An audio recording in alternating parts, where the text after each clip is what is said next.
Приветствую, друзья! С вами Искандер Бариев. Россия продолжает игнорировать санкции. Политзаключенные нуждаются в срочной медицинской помощи, репрессии в отношении крымских адвокатов и новые приговоры. Об этом поговорим в 58-м выпуске блога Liberate Crimea. Российская Федерация продолжает остро реагировать на факт, что тема Крыма остается в повестке дня международного сообщества. В каждом выступлении, на брифингах и на пресс-конференциях оккупанты пытаются положить конец этой проблеме и закрыть тему. Так, на прошлой неделе пресс-секретарь российского президента Дмитрий Песков в эфире телеканала «Россия-1» заявил, что Путин готов обсуждать Крым только в контексте приграничного сотрудничества, но обсуждать территориальную принадлежность полуострова никто не будет. И это несмотря на неоднократные резолюции, призывы, заявления со стороны международного сообщества. Да, что уже говорить, Россия не реагирует не только на рекомендательные документы, но и на санкции. Хотя, если быть более точным, то реагирует через попытку объединения регионов, подпадающих под санкционную политику западных стран. Так, председатель парламента оккупированного Крыма Константинов предложил Беларуси создать и всячески развивать единое белорусско-крымское пространство, так как им никак не избежать санкций. Действительно, вместо того, чтобы придерживаться всех норм международного права, лучше объединиться, но только для чего или против кого? Да, оккупанты каждый раз пытаются выставить Украину и западное сообщество злодеями. Но что же они делают? В то время, когда на полуострове наблюдается катастрофическая ситуация с водой, Россия продолжает усугублять эту проблему. Замглавы Севастополя оккупированного Крыма Мария Литовка заявила, что город ожидает около 3 миллионов туристов. А ведь речь идет только лишь об одном городе.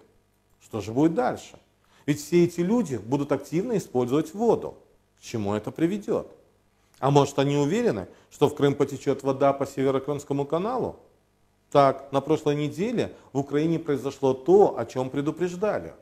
Вопросы мелиорации переданы Госрыбагентству путем переименования органа и передачи ему полномочий Госводагентства по мелиорации со всеми вытекающими в прямом смысле этого слова последствиями.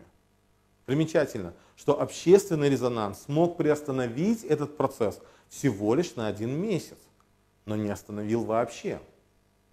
Хочу напомнить о политзаключенных Сервете Газиеве, Джемиле Гафарове, Зикире Муратове, Энвере Омерове, Олеге Приходько, Галине Довгополой, Владимире Дудке и других, кому уже за 60 лет, а в отношении них продолжаются пытки. По-другому это не назовешь. Так, например, состояние здоровья Сервета Газиева критическое. Каждый раз в СИЗО, в судах ему становится все хуже и хуже. А все, что делают оккупанты, вызывают скорую помощь, которая в лучшем случае вводит обезболивающие лекарственные средства. А последний раз ему прописали постельный режим. Уполномоченная Верховной Рады по правам человека Людмила Денисова обратилась к российской коллеге Татьяне Москальковой с требованием обеспечить предоставление ему квалифицированной медицинской помощи. Надеюсь, ее услышат. Россия применяет репрессии в отношении крымских адвокатов. Так, судья Южного окружного военного суда выписал 3 частных определения крымским адвокатам: Эмилю Курбединову, Эдему Семедляеву и Назиму Шейхмамбетову. На самом деле это неудивительно. Оккупант пытается закрыть рот тем, кто борется, особенно защитникам. Прошлая неделя стала урожайной на приговоры.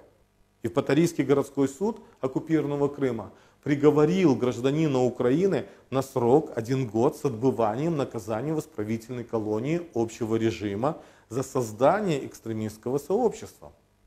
Мировой суд оштрафовал мусульманскую религиозную общину Алушта на 30 000 рублей из-за того, что организация не промаркировала книги.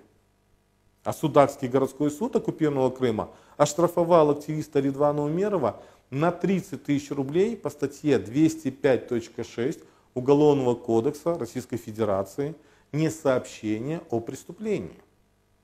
Нельзя не отметить, что в рамках кампании «Депутат, помоги узникам Кремля» народный депутат Украины Владимир Арьев направил письмо комиссару Совета Европы по правам человека Дуне Миятович, которым проинформировал об актуальной ситуации с правами человека в оккупированном Крыму и обратил особое внимание на положение крымско-татарского народа, а именно на практику преследования целых семей на примере семьи Омеровых, в которой всех мужчин, отца Энвера Омерова, сына Резу Омерова и зятя Рустема Исмаилова арестовали по надуманным причинам.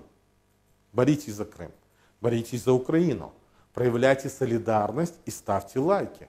Желаю мирного неба над головой. До новых встреч!